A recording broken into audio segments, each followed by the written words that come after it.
coming at you with a kind of a weird video. My grandpa had this idea. He had this pump laying around, and so he basically, gave it to me, and I had to figure out how this thing worked. So I finally figured it out. Figured I'd just give you guys a small little show here. So we got our little water tank right here, and we'll have this like in the back of the pickup or something. And then this hose will be in there. All right, and then we got our little pump with our clips on it. And then this hose will be attached to like a garden hose, and then that'll attach to the hot saw, right? Because if you keep water on it, the blades last longer and it keeps the dust down. So kind of the idea is, we'll pump some water into it. And we'll have this little tank to pump water through the saw, so hopefully that works. So anyways, I'm going to show you guys how this thing works, and then you can tell me what you think in the comments section, whether or not it's a waste of time, or if you think it's legitimately something that we might use.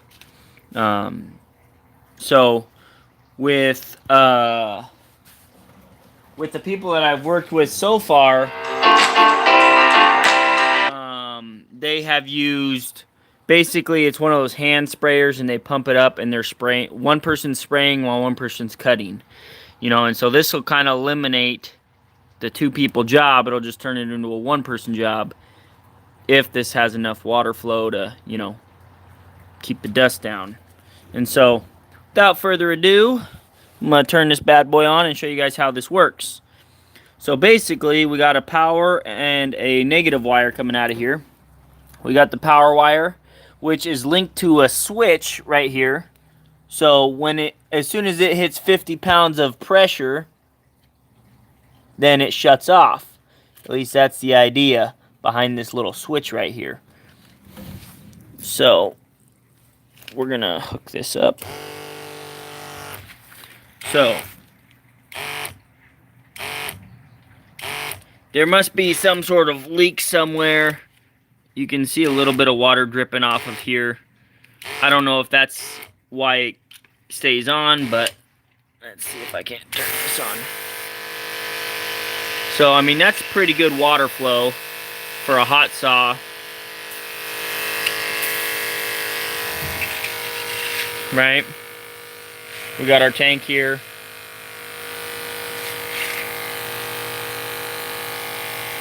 So generally a cut, is probably going to take, 2 to 3 minutes, or 5 minutes or 10 minutes or so. And I think that's a 30-gallon tank. And the hot saw itself has a little valve on it where you could turn the water down if you wanted to. Kind of, let's just turn this down to like a trickle.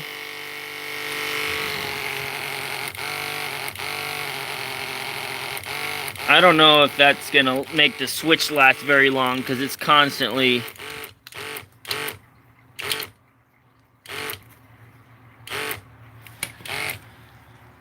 I don't know, what do you guys think? It's losing pressure somewhere. I mean, it'll save the battery from going completely dead quick. I don't even know how much this little pump draws in power, but I don't think it's that much. Anyways, just something me and my grandpa were kind of fiddling around with and thought we'd give it a shot. What do you guys think? I need some opinions.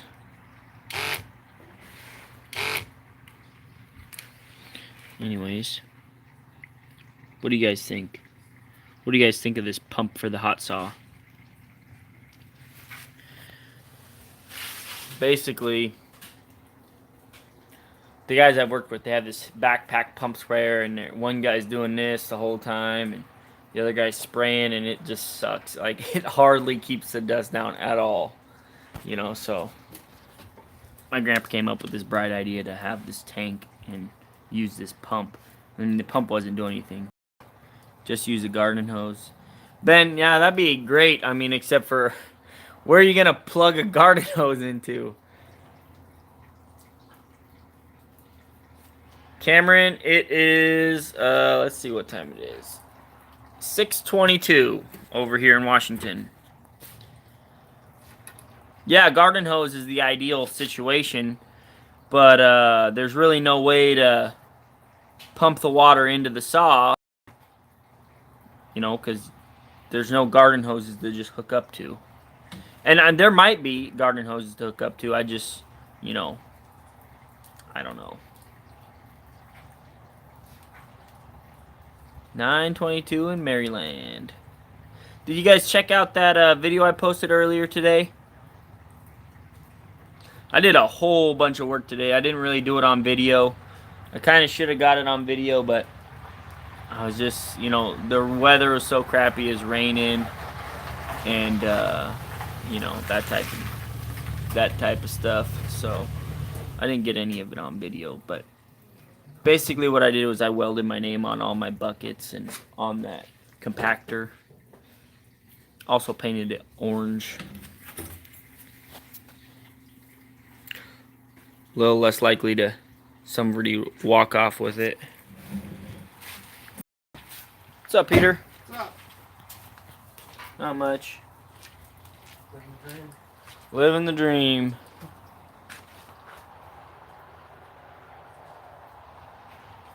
I also welded this plate on here, on this bucket, so I don't, you know, grab any utility lines or anything. That should keep me from totally ripping wires out. Should be a little bit easier for the spotter to see the wires, and also, you know, less likely to damage stuff with that safety bar on there. That's what I'm going to call it, a safety bar. I also got my name on that bucket.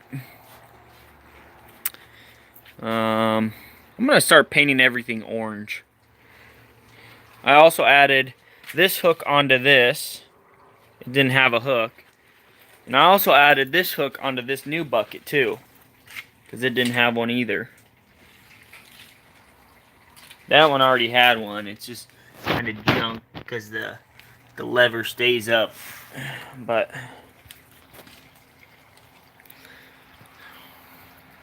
pretty much getting everything ready for this, you know, big job coming up. Just want to make sure everything's labeled. That way, you know, if I leave something on the job site, you know, somebody doesn't walk off with it, you know, or they're less likely to, you know.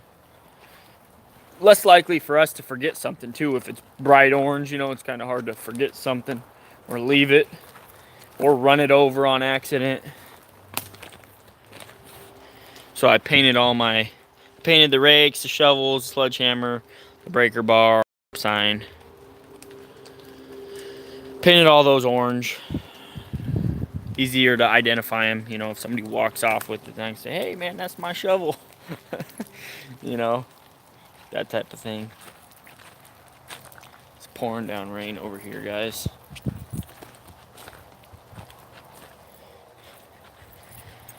So the plan is tomorrow morning I'm gonna go over there to the Hood Canal, or yeah, the Hood Canal I think is where it is, over there near Lake Cushman, and we're gonna go put some paint on the ground and get some locates done, and then Monday I should be trenching. At least that's my plan. My plan is to start Monday. That'll give them the whole weekend to locate everything. We'll be ready to rock and roll on Monday. At least that's kind of my plan. Ben, you know, you'd think you can, but like, so on average, running my truck, we're making about, you know, I always say $1,000 a day, but you really hardly ever make $1,000 a day. It's normally like, you know, $600, $700, $800 a day. Once you take out fuel, maintenance, and everything, you're making $500 a day, right? So the trench work, I have to hire my cousin, so that's one more expense. But we're getting paid basically anywhere from $6 to $9 per foot digging the trenches, right? And that's completed project. So that's digging the trench, putting the fiber in, compacting it back, and then doing any resto work or whatever. And on average, my buddy said he used to do anywhere from 100 to. My buddy said he used to do anywhere from 100 to 350 feet a day. And so if you do the math, like on even a bad day, let's say you're getting $7 a foot, that's 700 bucks, on a bad day. And then you got to take out money to pay, I'm going to have my cousin with me, so I'm going to pay him, $15 an hour, So, but on a good day, I could make, upwards of, $2,000 a day. I mean, that's way more than what my dump truck can bring in. And it will cost me a lot less in fuel, right? So I haven't really priced everything out yet. One of the main reasons, Ben, I'm trying to get into this is consistent work. Consistent work. Because that's where you make your money, is consistent work. Hi, Sheila. How are you doing? No, I wasn't working on the house. I was working on this pump my grandpa gave me for my saw. But, so, consistent work. And when October rolls around or November rolls around, there's no work for the dump truck. I mean, nobody hires solo dump trucks in the winter. They just, my first year, I literally didn't work 3-4 months. Like, I worked 1 or 2 days a month, and that was it, and it was hauling like mud or something, stupid. I was like, man, this ain't even worth it, but it's a mortgage payment, type deal. So, this trench work, if I get into this, good, then it'll be more consistent. I'll be able to hire more people, right?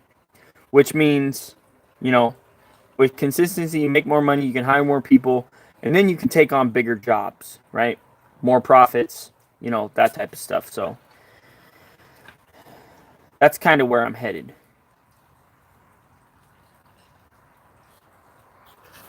Basically, Blake, yeah, I mean, here's the problem, though. In Washington, nobody has a plow and nobody runs salt. I mean, that's all state stuff. The state runs those.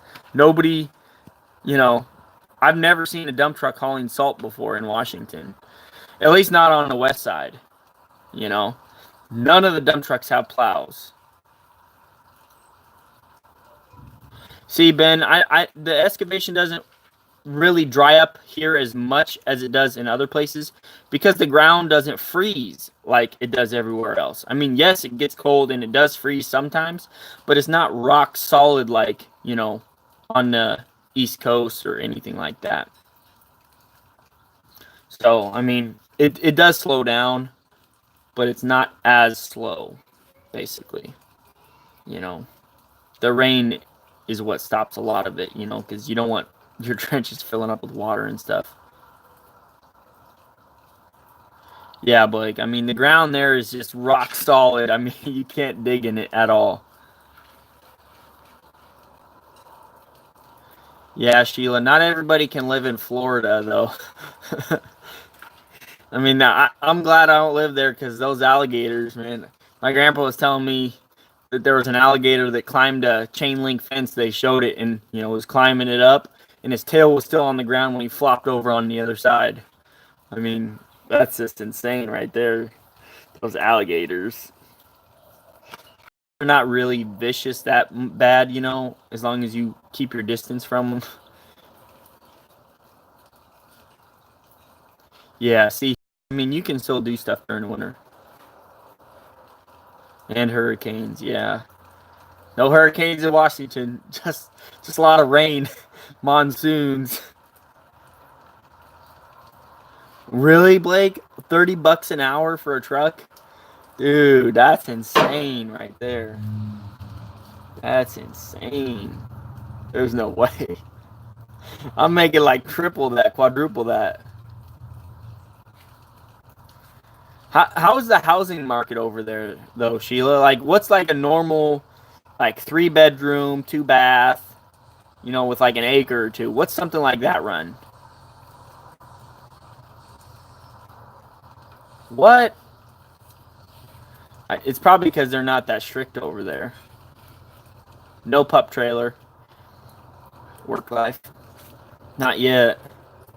I don't think I'm gonna get one for this. 250,000. Dang.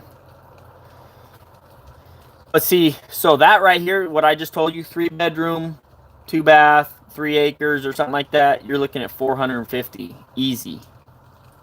You know, if it has a shop, up 500. You know, it's ridiculous how expensive things are here, and that's for a crack house. That ain't for no luxury life. Like, it's ridiculous. Like, this duplex is selling for 425. I mean, you know, I got an offer the other day for 380, but I'm like, nope, I'm holding out. You know, so yeah, no, not me. I mean, that's basically what I have to buy, Blake, is a trap house because there just isn't anything that is in my price range, you know. Jeez Louise. Yeah, but I mean, I wouldn't want to. I mean, water sounds nice and all, but if there's like a tsunami or something, you're dead. You know, your whole house is gone. You know, and Blake, if you buy something up further north, then you're definitely, if you're cheap, you know, if you're buying 400, 500,000, it's definitely a drug house. There's nothing up north that cheap. There just is, it's just going to be a shack, you know. It's going to be falling over. Yeah. Everybody goes to like Florida and retires, it seems like. I'd like to, you know, I think when I get time to retire, maybe Idaho, Montana, Wyoming, you know, somewhere where it's literally in the middle of nowhere. You don't have to worry about anybody, you know. Like, just, I don't know, I just don't want to deal. I guess when I get older, I just don't want to deal with anybody.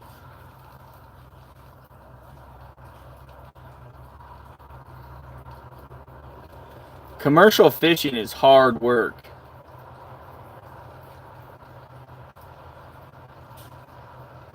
Yeah.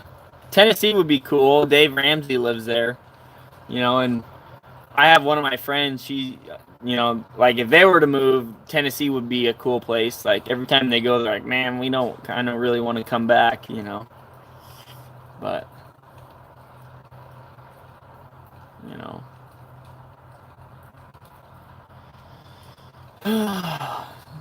Sun's finally peeking through the clouds over here.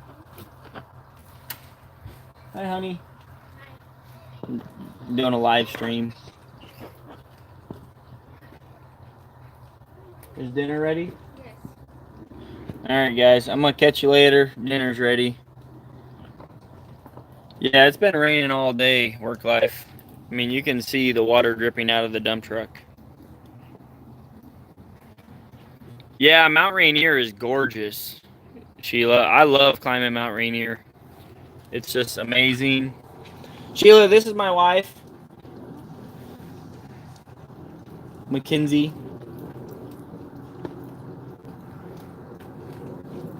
What was that? Let's see what Blake said.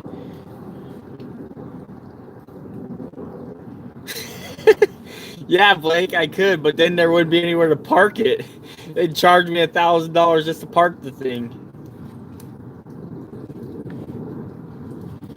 Yeah, I love hiking in the mountains. I mean, they're awesome. And luckily, where we live in Graham, we're not in danger. Like, I mean, I say we're not in danger because that's what all the scientists say. You know, if the mountain were to blow up, we should be fine where we're at because we're on a big hill. But like Ordine, which is, you know, like 20 minutes away, it's a complete valley. Like Mount Rainier would just wipe them out, you know, or the Puyallup Valley, you know, they would just get wiped out. So hopefully, you know, if we buy a place, you know, it's not in the Lahar zone. Good, good, good. I'm glad you got those shirts, Blake.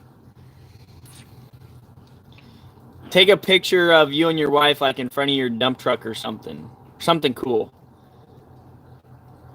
Sheila, I'm probably going to end up selling that property in Shelton because to build out there, it's just such a headache. It's an arm and a leg for the permits and everything. It's just so expensive, and I hate the people that own property right next to my property. Like, they're jerks. Like, and I don't want to have to deal with them, you know? I just don't want to have to deal with them, so I'm probably going to sell that. Not 100% sure yet. I might use that as kind of like my cash cow, and what I mean by that is I'm going to slowly develop it, maybe subdivide it, and build houses on it slowly. You know, each year, you know, each winter, I'll use that as my work, you know. If I don't get anything steady, you know, for the winter, I could just do that, you know. Just spend time out there doing stuff, you know. But we'll see. All right, guys, I'm going to catch you later. I got dinner. Probably getting cold, so I'll catch you guys on the next one. Thanks for watching. Hit that like button. Hit that subscribe button. Yeah, Grandpa is totally okay with that. He honestly, he wants me to do whatever I want to do. You know, he's 100% supportive on any idea I come up with to do with that property down there. Anyways, guys, catch you later. You guys enjoy the rest of your week.